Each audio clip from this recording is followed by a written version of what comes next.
कितने हो गए थे क्वेश्चन? 45 क्वेश्चन कंप्लीट हो गए थे, हैं? 45 क्वेश्चन कंप्लीट हो गए थे, 46 क्वेश्चन से चलना है, ऐसे ही कुछ है।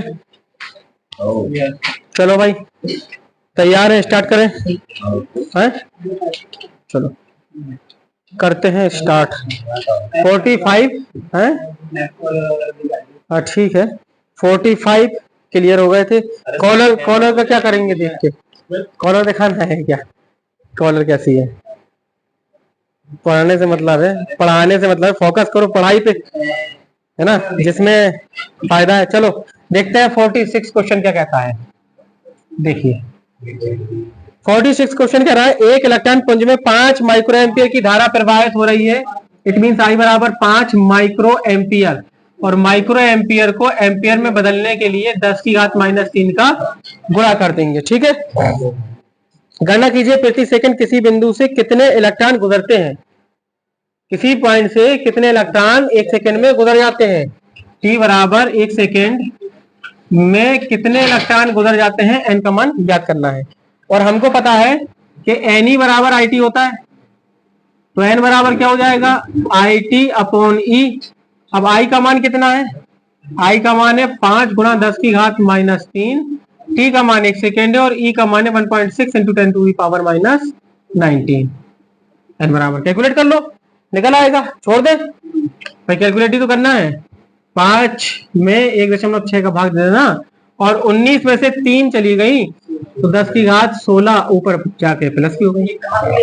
क्या एक काम किया, 5 का गुणा 1 में कर दो। अरे वाह भाई साहब, दशमलव लग कर 0 बढ़ गई, 2 से काट दिया, 25/8 हो गया, गुणा 10 पे घात 16 हो गया। इसको और डिवाइड कर दो तो ये कितना आ जाएगा, 8 या 24, 8 एकम 8, 8 दूनी 16, 8 पंच 40, गुणा 10 पे घात 16। इतने इलेक्ट्रॉन प्रति सेकेंड किसी पॉइंट से गुजर जाएंगे। ठीक है, इसके बाद उसने कहा है 50 सेंटीमीटर की दूरी पर कितना चुंबकीय क्षेत्र उत्पन्न होगा। 50 सेंटीमीटर की दूरी पर कितना चुंबकीय क्षेत्र उत्पन्न होगा। 50 सेंटीमीटर की दूरी पर यदि उसने कहा आर बराबर 50 सेंटीमीटर हो, मतलब ये 50 गुणा 10 पे घात -2 मीटर है। इधर पर चुंबकीय क्षेत्र कितना उत्पन्न होगा, 10 बार लगा चुके हो, μ0 upon 4 pi into 2i upon R. R का मान ये रहा और आई का मान दे रखा है, कैलकुलेशन कर लेंगे।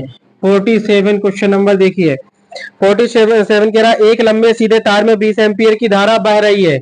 आई बराबर हो गया आपके पास में 20 एम्पियर की धारा। इससे 10 सेंटीमीटर की दूरी पर आर बराबर 10 सेंटीमीटर की दूरी, और सेंटीमीटर को मीटर में बदलेंगे, 10 गुणा 10 की घात -2 मीटर हो जाएगा। एक इलेक्ट्रॉन जो है वो 1 गुणा 10 की घात 6 मीटर प्रति सेकंड के वेग से गतिमान है। ठीक है, इलेक्ट्रॉन पर कितना बल होगा। यह तार के समांतर धारा की ही दिशा में गतिमान है। पहले समझिए, तार के समांतर धारा की ही दिशा में गतिमान है, तब कितना बल लगेगा। यह तार की ओर गतिमान है, तब कितना बल लगेगा। यह उपरोक्त दोनों दिशाओं के लंबवत हो, तब कितना बल लगेगा। अब जरा समझिए, हमें यहाँ पर बी का मान निकालना है। क्या निकालना है, सबसे पहले बी का मान निकालेंगे हम। बी बराबर आएगा μ0 upon 4 pi into 2i upon R. ये होता है 10 की घात -7, μ0 अपॉन 4 पाई का मान 2 गुणा आई का मान, आई का मान है 20 एम्पियर, और आर का मान है 10 गुणा 10 पे घात -2। तो देखिए 7 में से 2 घातें चली गई, -5 घातें बची, ये 2 बार कट गया, 4 गुणा 10 पे घात -5 न्यूटन प्रति एम्पियर मीटर आ गया बी का मान। अब निकालना है इस पर बल, और इलेक्ट्रॉन जो है वो गतिमान है। क्या है, इलेक्ट्रॉन गतिमान है। तो एफ बराबर क्या होता है भाई, IBL साइन थीटा। क्या हो जाएगा, IBL साइन थीटा हो जाएगा। और यहाँ पर उसने कहा है कि तार में धारा जो है वो 20 एम्पियर की बह रही है, इलेक्ट्रॉन पर कितना बल होगा? तार समांतर धारा की ही दिशा में गतिमान है और तार भी उसी दिशा में गतिमान है। यहाँ थीटा बराबर कितना आ जाएगा? 90। तब ये क्या होगा? F बराबर I का मान है आपके पास में 20, B का मान आपने निकाल रखा है 4 गुणा 10 पे घात -5, L का मान है आपके पास में, L का मान कहाँ है? अरे रुकिए, इलेक्ट्रॉन गतिमान है भाई, धारावाही चालक नहीं। Q V B sin theta, electron गतिमान है ना भाई। धारा बह रही है, धारा कैसे बहेगी? जब इलेक्ट्रॉन गति करेगा किसी तार में। तो F बराबर क्या आएगा? Q इलेक्ट्रॉन का आवेश 1.6 गुणा 10 पे घात -19, V का मान आप रख दीजिए 1 गुणा 10 की घात 6, B का मान आप रख दीजिए 4 गुणा 10 की घात -5, sin 90 का मान हो जाएगा 1। 16 चौको 64, 6.4 और 19 5 माइनस की घातें 24, 24 में से 6 घातें चली गई तो 18 घातें बची, 10 की घात -18 न्यूटन। इतना बल लगेगा जब तार के समांतर धारा की दिशा में इलेक्ट्रॉन गतिमान हो, ठीक है। और जब तार की और गतिमान हो, जिस दिशा में तार गतिमान है, तब बल कितना होगा? तो बल तो इतना ही होगा लेकिन तार के समांतर हो जाएगा। अगर दोनों ही परपेंडिकुलर हो जाए तब फिर क्या आ जाएगा? थीटा बराबर 0 आ जाएगा और बल 0 लगेगा। 48वां सवाल देखिए। दो सीधे लंबे सीधे तार परस्पर 75 सेंटीमीटर की दूरी पर है, यानी तारों के बीच की दूरी 75 सेंटीमीटर है। सेंटीमीटर को मीटर में तो परिवर्तित कर ही लेंगे, ठीक है ना? समझ में आ रहा है ना? आर का मान हो गया। अब उसने कहा है, कौन सा क्वेश्चन है? 48। इसमें 5 एम्पियर की धारा की 5 एम्पियर की धारा समान दिशा में प्रवाहित हो रही है। इनमें 5 एम्पियर की धारा समान दिशा में प्रवाहित हो रही है। एक तार में धारा के कारण दूसरे तार पर उत्पन्न चुंबकीय क्षेत्र की गणना कीजिए। दूसरे तार की लंबाई 3 मीटर लंबाई पर लगने वाले बल की गणना कीजिए। मतलब दोनों तारों में 5 एम्पियर की धारा प्रवाहित हो रही है। I बराबर I1 बराबर I2 बराबर 5 एम्पियर की धारा और समान दिशा में प्रवाहित हो रही है, इसलिए इन दोनों के बीच में जो बल लगेगा वो अट्रैक्टिव होगा, यानी आकर्षण होगा। सबसे पहले उसने कहा कि एक के कारण दूसरे तार पर लगने वाला बल पूछा था, चुंबकीय क्षेत्र, उत्पन्न चुंबकीय क्षेत्र की गणना कीजिए। तो चुंबकीय क्षेत्र भाई साहब होता है B बराबर म्यू0 upon 4 pi into 2I1 upon R, किसी एक धारा के कारण। तो यह आ जाएगा आपका कितना? 10 to the power -7 2 into 5 upon R, और R का मान है आपके पास में 75 गुणा 10 पे घात -2। 5 से काट दिया 15 बार, 7 में से 2 घातें चली गई, -5 घातें बची, 2 गुणा -5 घात। इसे अगर हम 20 कर लेंगे तो ये माइनस की 6 घात हो जाएंगी, बटे में आ जाएगा 15। 15 से भाग दे दीजिए, 15 एकम 15, 5 15 थी 45, फिर 15 थी 45, इतने न्यूटन प्रति एम्पियर मीटर। ये आ गया आपका चुंबकीय क्षेत्र का मान 48 में, ठीक है। 4/3 या भाग दे दीजिए तो 1.33 गुणा 10 की घात -6। अब उसने कहा है कि दूसरे तार की 3 मीटर लंबाई पर लगने वाला बल कितना होगा। तो हम ये जानते हैं कि F बराबर जो होता है बल, वो होता है म्यू0 upon 4 pi 2I1 I2 upon R into L, और 3 मीटर लंबाई L का मान दे रखा है इसमें, ठीक है ना। तो सबका मान रख लोगे, म्यू0 अपॉन 4 पाई का मान रख लो, I1 I2 दोनों के मान दिए गए हैं, L का मान 3 मीटर हो जाएगा, R का मान 75 गुणा 10 के -2 हो जाएगा। हो गया, कितना बल लगेगा? 49 सवाल देखिए।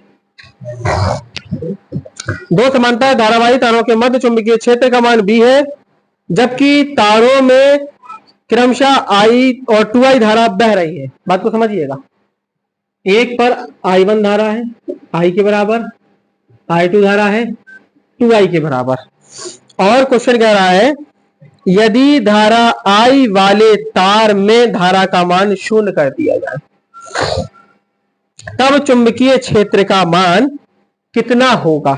तब चुंबकीय क्षेत्र का मान कितना होगा। अब पहले हम देखते हैं कि चुंबकीय क्षेत्र का मान एक दूसरे पर कितना है। उसने कहा दो समांतर धारावाही तारों के मध्य में चुंबकीय क्षेत्र का मान कितना होगा। देखिए एक ये तार है, एक ये तार है, एक धारा इसमें है, एक धारा इसमें है। अब इन दोनों के बीच मध्य में इस पॉइंट पर चुंबकीय क्षेत्र O का मान कितना होगा। ठीक है, यहां से यहां तक की दूरी हमको नहीं पता, हमने मान ली ये भी R है और यहां से यहां तक ये भी R है, मतलब टोटल डिस्टेंस दोनों तारों की 2R है, ऐसा हमने मान लिया है। ठीक है, फिर उसने कहा है कि 2I बह रही है, I वाले तार में धारा का मान शून्य कर दिया जाए। अगर I1 का मान शून्य हो जाए तब चुंबकीय क्षेत्र का मान कितना होगा, तब चुंबकीय क्षेत्र का मान कितना होगा। आप जरा समझिए बात। पहले हम इस तार के कारण O बिंदु पर चुंबकीय क्षेत्र निकाल लें, फिर इस तार के कारण हम O बिंदु पर चुंबकीय क्षेत्र निकालें और निकालने के बाद चेक करें कि पहले क्या आ रहा है। देखिए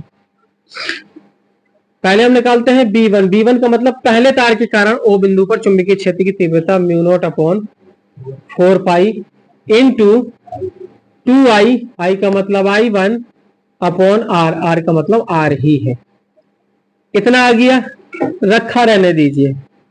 B2 का मान निकालिए, μ0/4 पाई इंटू 2I, I का मान है 2I अपॉन R, तो ये आ गया आपका μ0/4 pi into 4I upon R into 4I upon R। अब जरा समझ, B पर परिणामी चुंबकीय क्षेत्र कितना होगा।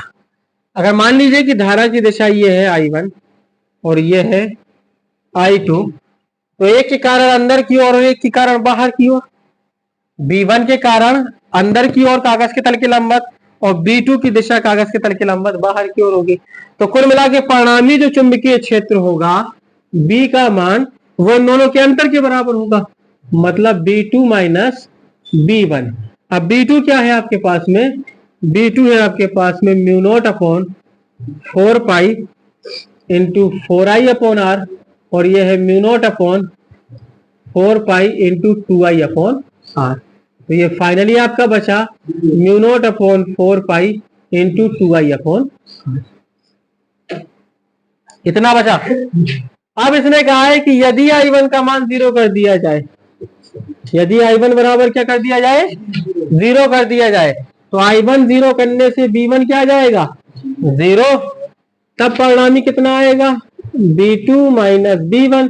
तब B2 कितना है, B2 है आपके पास में μ0/4 pi into 4I upon R minus 0। B1 का मान 0 हो गया है। अब तब यहाँ पर B बराबर, इसको हम लिख सकते हैं 2 गुणा μ0/4 pi into 2I upon R।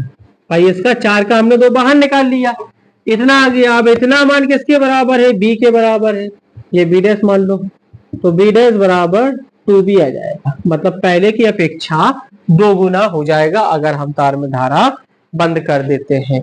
अगर पहले वाले तार में धारा 0 कर देते हैं तो इतना आ जाता है। ठीक है, ये हुआ आपका कौन सा 49। चलें 50, पहले आप लोग इसको नोट कर लीजिए, फिर 50 बता देते हैं। ठीक है, 49 कंप्लीट। आगे देखें,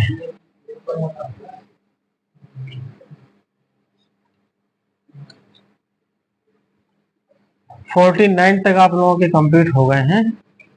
अब आगे देखिए, मार्कर कहाँ गई भाई, देखो 50 क्वेश्चन नंबर, और क्वेश्चन नंबर 50 क्या कहता है, समझिए बात को। 2 तार हैं अनंत लंबाई के, इसको मान लीजिए ये 2 तार हैं, इसमें पहले वाले तार में 1 एम्पियर की धारा बह रही है, दूसरे वाले तार में नीचे की दिशा में यानी जस्ट अपोजिट डायरेक्शन में 3 एम्पियर की धारा बह रही है।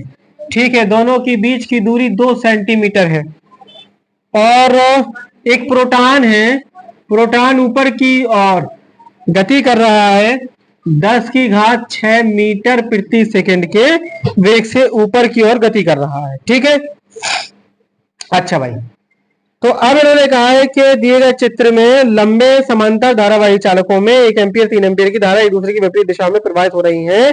तारों के बीच की दूरी 2 सेंटीमीटर है। तारों के बीच ठीक मध्य बिंदु पर, ये ठीक मिडिल पॉइंट पर एक प्रोटॉन जो है वो 10⁻6 मीटर प्रति सेकंड की चाल से गतिमान प्रोटॉन पर कार्य करने वाले बल का मान तथा दिशा ज्ञात कीजिए। F बराबर प्रोटॉन पर लगने वाला बल अगर हमें ज्ञात करना है तो q v b sine theta चाहिए हमको। Q v b sine theta चाहिए हमको। क्यू तो प्रोटॉन का आवेश हो जाएगा, वी दिया है 10⁻6 मीटर प्रति सेकेंड। बी हमको पहले निकालना पड़ेगा मिड पॉइंट पर, पहले मिड पॉइंट पर बी हमें निकालना पड़ेगा चुंबकीय क्षेत्र कितना है। अब यहां पर ये ऊपर की दिशा में है, ये अपोजिट डायरेक्शन में है, अपोजिट डायरेक्शन में है, तो इन दोनों पर जो बल कार्य करेगा वो एक दूसरे के विपरीत होगा, वो एक दूसरे के विपरीत होगा। एक इस दिशा में होगा, एक इस दिशा में होगा, ये ऊपर की ओर है, तो थीटा बराबर यहाँ पे कितना मिल रहा हमको 90 अंश। थीटा बराबर 90 अंश मिल रहा। इस पर लगने वाला जो बल होगा, चूंकि ये धनावेश है, ये क्या है धनावेश है, तो धनावेश भाई प्रोटॉन कैसा होता है धनावेशित होता है, तो प्रोटॉन पर लगने वाला बल, तो अगर हम प्रोटॉन पर लगने वाला बल की दिशा चेक करेंगे तो बाएं दिशा में हो जाएगी, मतलब इस तार की ओर हो जाएगी।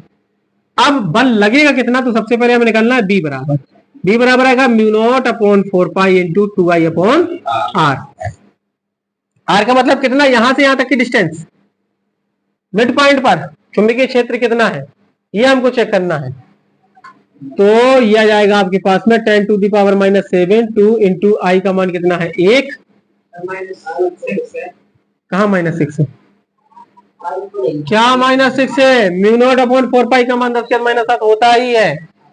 I1 का मान कितना है 1 बटे आर का मान कितना है, यहां से यहां तक अगर हम देखेंगे तो आर का मान 1 सेंटीमीटर, सेंटीमीटर को मीटर में बदल देंगे, ये बनेगा हमारा कितना 2 × 10⁻⁻5 न्यूटन प्रति एम्पियर मीटर। ये B1 बराबर मान लिया हमने, ठीक है। पहले तार की कारण आ गया, अब हम दूसरे तार की कारण निकाले। पहले B2 का मान तो आएगा μ0/4 इंटू 2I2/r, तो यह जाएगा 10⁻⁷ 2 इंटू 2I, और I2 का मतलब कितना है 3, डिस्टेंस भाई 1 सेंटीमीटर 10⁻⁻2, तो यह जाएगा 6 × 10⁻5 न्यूटन प्रति एम्पीयर मीटर। क्या बताइए, धोखे में लिख दिया, 10⁻⁻2 हो गया, ठीक है। अब इस तार के कारण चुंबकीय क्षेत्र की दिशा अंदर की ओर है, और इस तार के कारण चुंबकीय क्षेत्र की दिशा भी अंदर की ओर है। जब दोनों तार के कारण दिशा अंदर की ओर है, अब ये दिशाओं के बारे में पहले पढ़ा चुके हैं, आपको कॉन्सेप्ट पूरा समझा चुके हैं, ठीक है। तो परिणामी चुंबकीय क्षेत्र क्या होगा, जो जाएगा B बराबर B1 + B2 हो जाएगा। अब B1 कितना है 2 × 10⁻⁵, ये कितना है 6 × 10⁻⁵, कुल मिला के कितना हो गया 8 × 10⁻⁵। B मिल गया हमको। अब हमको निकालना है F बराबर QVB साइन थीटा। तो Q का मतलब प्रोटॉन पर आवेश, V का मतलब 10⁻6 और V का मतलब 10⁻6 हो गया, B का मतलब है 8 × 10⁻⁵, 8 × 10⁻⁵ साइन थीटा का मान 1, 16 × 128 है ना, 128 12.8 गुणा 9 19 और 5 24, 24 में से 6 गया तो 10⁻⁸, या में से 1.28 × 10⁻⁻17 न्यूटन भी लिख सकते हैं। दिशा बाएं तार की ओर है ना, बाएं तार की ओर, ठीक है। इसका स्लिप डाउन थोड़ा सा बढ़ा दो ना, फौरन अंधा हो जाता बेचारा। चले भाई अगले क्वेश्चन की तरफ। 51, ठीक है। तो 51 क्या कह रहा है, दो लंबे समांतर तार 3 सेंटीमीटर की दूरी पर हैं, दोनों तारों के बीच की दूरी, तार के बीच की दूरी R बराबर, दोनों तारों के बीच की दूरी जो है वह 3 सेंटीमीटर, ठीक है। इसे मीटर में बदल लेंगे तो 3 × 10⁻⁻2 मीटर हो जाएगा। इसमें इनमें एक जो है 2 एम्पियर धारा बह रही है और एक में 3 एम्पियर धारा बह रही है। I1 बराबर 2 एम्पियर और I2 बराबर 3 एम्पियर धारा बह रही है। प्रत्येक तार द्वारा दूसरे तार पे प्रति मीटर लंबाई पर लगने वाले बल की गणना कीजिए भाई साहब, एफ बटे एल का मान आपको निकालना है। और ये कितना हो जाएगा, mu not upon 4 pi 2i1 i2 upon r. लगा दीजिए, सब कुछ तो है आपके पास में। 52 देखिए, दो समांतर तार जिनमें प्रत्येक की लंबाई 0.5 मीटर है, एल बराबर 0.05 तो नहीं, 0.5 मीटर है। ये तारों की लंबाई है, इतने लंबे लंबे तार है, परस्पर 1 मीटर की दूरी पर है, तार बराबर 1 मीटर हो जाएगा। यदि प्रत्येक तार में 1 एम्पियर की धारा बह रही है, मतलब दोनों तारों में i1 i2 दोनों में 1 एम्पियर की धारा बह रही है, तो उनके बीच कितना बल लगेगा, तो उनके बीच बल कितना लगेगा निकालिए भाई। बल यही तो हो जाएगा, एफ बराबर mu not upon 4 pi 2i1 i2 upon r into l हो गया एफ। एफ का मान तो ही निकालना है, निकाल लेंगे। यदि प्रत्येक तार में धारा का मान दोगुना कर दे और उनके बीच की दूरी को आधी कर दे, तब बल कितना बढ़ जाएगा। अब सुनिए, अभी हमने बल निकाल लिया, फोर्स आ गया, मान लीजिए एफ आया। अब वो कह रहा है धारा दोगुने कर दे, तो i1 i2 2 एम्पियर हो जाए और डिस्टेंस 1/2 मीटर हो जाए, यानी 0.5 मीटर। तब बल कितना हो जाएगा, तो फिर से बल निकाल लीजिएगा, उसमें क्या है 53।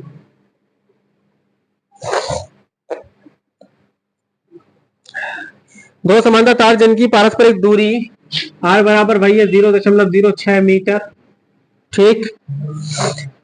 समान धारा एक ही दिशा में बह रही है, समान धारा मतलब i1 बराबर i2 बराबर i है, और समान दिशा में बह रही है, एक ही दिशा में, ठीक है, समान दिशा में बह रही है। दोनों के मध्य प्रति मीटर लंबाई पर लगने वाले आकर्षण बल, प्रति मीटर लंबाई पर लगने वाला आकर्षण बल यानी एफ बटे एल का मान जो है वो है 3 गुणा 10 पे घात -3 न्यूटन प्रति मीटर।